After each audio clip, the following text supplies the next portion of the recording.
Good morning, welcome to news analysis. నేను జ్యోత్స్న. డిస్కషన్లోకి వెళ్లే కన్నా ముందు వివిధ పత్రికల్లో ఉన్న వార్తా కథనాలను ఒకసారి చూద్దాం. తెలంగాణ వార్తా పేపర్స్ చూసినట్లయితే ముందుగా ఈనాడు గనక మనం చూసినట్లయితే పైన టాప్లో నిన్న ఐపీఎల్లో సన్ రైజర్స్ విజయం సాధించిన విషయాన్ని హైలైట్ చేస్తూ సన్ రైజర్స్ ఘనంగా అన్నటువంటి లైన్తో తొలి మ్యాచ్లో రాజస్థాన్పై విజయ కేతనం, ఐపీఎల్లో రెండో అత్యధిక స్కోర్ నమోదు అంటూ ఐపీఎల్లో గత ఏడాది విధ్వంసక బ్యాటింగ్కు మారుపేరుగా నిలిచిన సన్ రైజర్స్ హైదరాబాద్ కొత్త సీజన్ను కూడా తనదైన శైలిలో ఆరంభించింది అంటూ ఈ వార్తనిచ్చారు. ఈ సీజన్లో తొలి మ్యాచ్లోనే ఆ జట్టు ఐపీఎల్ రెండో అత్యధిక స్కోర్ను అందుకుంది. నిన్న ఉప్పల్లో రాజస్థాన్ రాయల్స్తో మ్యాచ్లో సన్ రైజర్స్ 44 పరుగుల తేడాతో ఘన విజయం సాధించింది. ఇక బ్యానర్ ఐటం విషయానికి వస్తే బెట్టింగ్ భూతం జోలికి వెళ్లొద్దు బ్రో అంటూ రాష్ట్రంలో నిషేధమున్నా యథేచ్ఛగా దందా సాగుతోంది. ఏడాదిన్నర కాలంలో 24 మంది బలవన్మరణం, ఐపీఎల్ ప్రారంభంలో దర్యాప్తు సంస్థల అప్రమత్తం అంటూ యథాలాపంగా ఫేస్బుక్ స్క్రోల్ చేస్తున్న ప్రశాంత్కు ఒక ఆన్లైన్ బెట్టింగ్ యాప్ మెరుస్తూ కనిపించింది. క్యాజువల్గా క్లిక్ చేస్తే తాను అభిమానించే నటుడే ఆ బెట్టింగ్ యాప్ను ప్రమోట్ చేస్తున్నాడు. వెంటనే స్నేహితుడికి ఫోన్ చేస్తే అతడు అదే వాడుతున్నానని చెప్పాడు. మరింకేం సైన్ ఇన్ అయి తన సత్తా ఏంటో చూపిద్దామనుకున్నాడు. ప్రశాంత్కు క్రికెట్, ఇతర ఆటల గురించి తెలియకపోయినా అందుబాటులో ఉన్న పలు ప్రెడిక్షన్ ఛానళ్లు, ట్యుటోరియల్ వీడియోలు చూసి రంగంలోకి దిగాడు. మొదట చిన్నగానే మొదలుపెట్టాడు, కానీ యాప్లో ఉన్నటువంటి పర్సంటేజ్లు అవన్నీ చూసి బెట్టింగ్ వైపు మళ్ళాడు. పోతే 10 వస్తే 100 అనుకొని తహతహలాడుతూ అప్పులు చేసి మరీ పందాలు కట్టాడు. మొత్తానికి మోసపోయాడు అంటూ ఈ వార్తనిస్తూ బెట్టింగ్ భూతం జోలికి వెళ్లొద్దు బ్రో అన్నటువంటి లైన్తో కొన్ని వాస్తవంగా జరిగినటువంటి విషయాలను పొందుపరుస్తూ సలహాలు, సూచనలు ఇస్తూ ఆన్లైన్ బెట్టింగ్ నిషేధం అమల్లో ఉన్నటువంటి రాష్ట్రాల జాబితాను కూడా ఇక్కడ ఇచ్చారు. తెలంగాణ, ఆంధ్రప్రదేశ్, తమిళనాడు, ఒడిశా, అస్సాం, గుజరాత్, కర్ణాటక, కేరళ, మహారాష్ట్రలో ఆన్లైన్ బెట్టింగ్ నిషేధం అమల్లో ఉంది.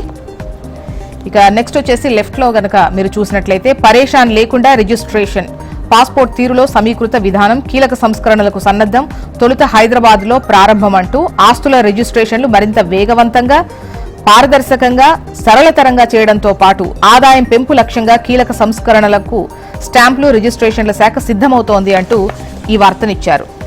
ఇక మరోవైపు అవి నోట్ల కట్టలే అంటూ వీడియోలో స్పష్టంగా కనిపించిన కాలిన కరెన్సీ, సుప్రీంకోర్టు వెబ్సైట్లో పూర్తి నివేదిక, నాపై కుట్ర జరిగింది అంటున్న జస్టిస్ వర్మ, విచారణ జరపనున్న త్రిసభ్య కమిటీ.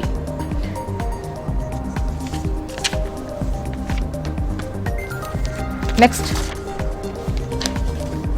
ఆంధ్రజ్యోతి. మరోవైపు ఇక్కడ మనం చూస్తే జడ్జి ఇంట్లో నోట్ల కట్టల వ్యవహారానికి సంబంధించి ప్రాథమిక ఆధారాలున్నా లోతైన దర్యాప్తు జరపాల్సిందే అంటూ వార్తను హైలైట్ చేస్తూ ఢిల్లీ హైకోర్టు సీజే జస్టిస్ ఉపాధ్యాయ సిఫార్సు చేసినటువంటి విషయాన్ని ఇక్కడ హైలైట్ చేశారు. మార్చి 15నే సీజేఐ దృష్టికి డబ్బుల కట్టల విషయం జస్టిస్ వర్మకు 3 ప్రశ్నలు వేసి లిఖితపూర్వక సమాధానాలు రాబట్టాలని సూచించిన సీజేఐ 6 నెలల కాల్ రికార్డులు తీసుకోవాలని సూచన, మొబైల్ ఫోన్లు పారేయొద్దని, వాటిలో డేటా డిలీట్ చేయొద్దని జస్టిస్ వర్మకు సూచించాలని ఆదేశం. ఆ గది నా ఇంట్లో భాగం కాదు, ప్రాంగణంలో ఉంది, ఇది నా ప్రతిష్టను దెబ్బతీసే కుట్ర అంటున్నారు జస్టిస్ వర్మ. ఇప్పటికీ మాకు ఆ ప్రాంతంలో కాలిన నోట్లు దొరుకుతున్నాయి, పారిశుద్ధ్య కార్మికుల వెల్లడి. ఇక లెఫ్ట్లో కనుక మీరు చూసినట్లయితే ఎల్ఆర్ఎస్ లక్ష్యం 8,800 కోట్లు అంటూ ఈ ఎల్ఆర్ఎస్ ద్వారా 8,800 కోట్ల ఆదాయాన్ని పొందాలని అధికారులు అంచనా రూపొందించారు. 2020లో రాష్ట్ర వ్యాప్తంగా వచ్చినటువంటి 25,68,000 అప్లికేషన్స్ ఏవైతే ఉన్నాయో సుమారు 20 లక్షల మంది ఫీజు చెల్లించినా కూడా ఈ మొత్తం వస్తుందని లెక్కగట్టారు. అయితే మరోవైపు ఈ రుసుము చెల్లించినప్పటికీ ప్రొసీడింగ్స్ రావట్లేదని పలువురు అప్లై చేసుకున్నటువంటి వాళ్ళు ఆందోళన వ్యక్తం చేస్తున్నటువంటి విషయాన్ని కూడా ఇందులో ఇంక్లూడ్ చేస్తూ వార్తనిచ్చారు. ఇక రైట్ సైడ్ లో చూస్తే రాష్ట్ర బీజేపీకి వారంలో కొత్త దళపతి, బీసీ వర్గానికి ఎక్కువ అవకాశాలు, రేసులో రామచంద్రరావు కూడా బండి పేరు మరోసారి పరిశీలన, హుటాహుటిన ఢిల్లీకి కిషన్ రెడ్డి, ఎంపికపై రాష్ట్ర నేతల్లో ఉత్కంఠ. నెక్స్ట్ నమస్తే తెలంగాణ.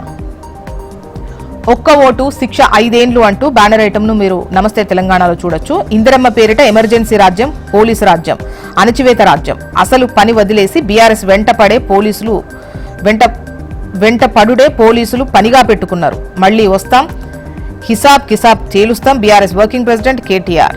అరచేతిలో వైకుంఠం చూసి తెలంగాణ ఆగం, మోసపోయి ఓటేస్తే గోస పుచ్చుకునుడే కాంగ్రెస్ నైజం.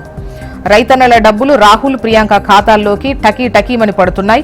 దక్షిణాది రాష్ట్రాలపై బీజేపీ డీలిమిటేషన్ కత్తి. తెలంగాణ ప్రజల అభ్యున్నతి సంక్షేమం కోసం బీఆర్ఎస్ గెలుపు చారిత్రక అవసరం. ఏప్రిల్ 27 తర్వాత పార్టీ సంస్థాగత నిర్మాణం. వరంగల్ సభకు లక్షలాదిగా తరలిరావాలి. గులాబీ శ్రేణులకు మాజీ మంత్రి కేటీఆర్ పిలుపు. కరీంనగర్లో రజతోత్సవ సభ సన్నాహక భేటీ. కేటీఆర్ కు నీరాజనం పట్టిన కరీంనగర్ గడ్డ. ఉత్సాహంగా సాగిన యువత స్వాగత ర్యాలీ అంటూ ఈ వార్తను హైలైట్ చేస్తూ టాప్ ఐటంగా ఇచ్చారు. Next Hans India. Safety guidelines for protection of women. Supreme Court to hear bill today. And the next news, cash at judge's house. CJI takes tough stance. Panel to conduct in-house injury into allegations. Delhi High Court Chief Justice finds prime faces case. Justice Verma denied allegations against him. And the next news, Balaya faces betting app heat. AP వార్తా విశేషాల్లోకి వెళ్దాం.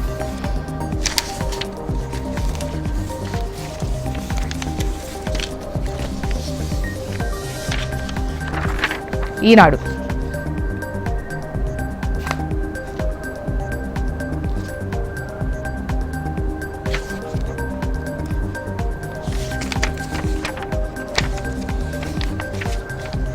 ఈనాడులో కనుక మనం top item చూస్తే నల్లమల పులుల కళ అంటూ వార్తను హైలైట్ చేస్తూ కథనాన్ని ఈనాడు టాప్ ఐటంగా ఇచ్చింది. మరోవైపు బ్యానర్ ఐటంగా చూస్తే జల సంరక్షణకు పల్లె పుష్కరిణి అంటూ గ్రామాల్లో 660 చెరువుల అభివృద్ధికి ప్రణాళిక. కొత్త ఏడాదిలో ఉగాది పనుల్లో వీటికే ప్రాధాన్యం అంటూ వార్తనిచ్చారు. మరోవైపు నిన్న ఐపీఎల్లో సన్ రైజర్స్ గెలుపుకు సంబంధించిన వార్తను మీరు లెఫ్ట్ సైడ్లో చూడొచ్చు.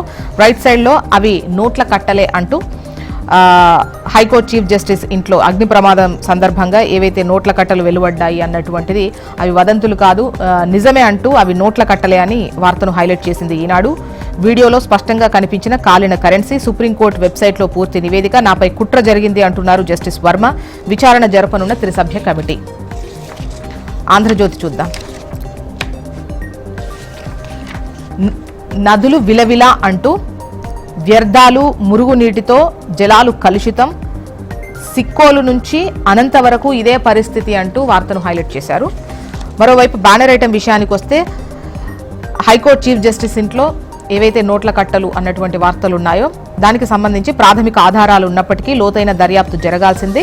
ఢిల్లీ హైకోర్టు సీజే జస్టిస్ ఉపాధ్యాయ సిఫార్సు చేశారు. మార్చి 15నే సీజే దృష్టికి డబ్బుల కట్టల విషయం. అయితే ఆ గది నా ఇంట్లో భాగం కాదు, ప్రాంగణంలో ఉంది. ఇది నా ప్రతిష్టను దెబ్బతీసే కుట్ర అంటున్నారు జస్టిస్ వర్మ.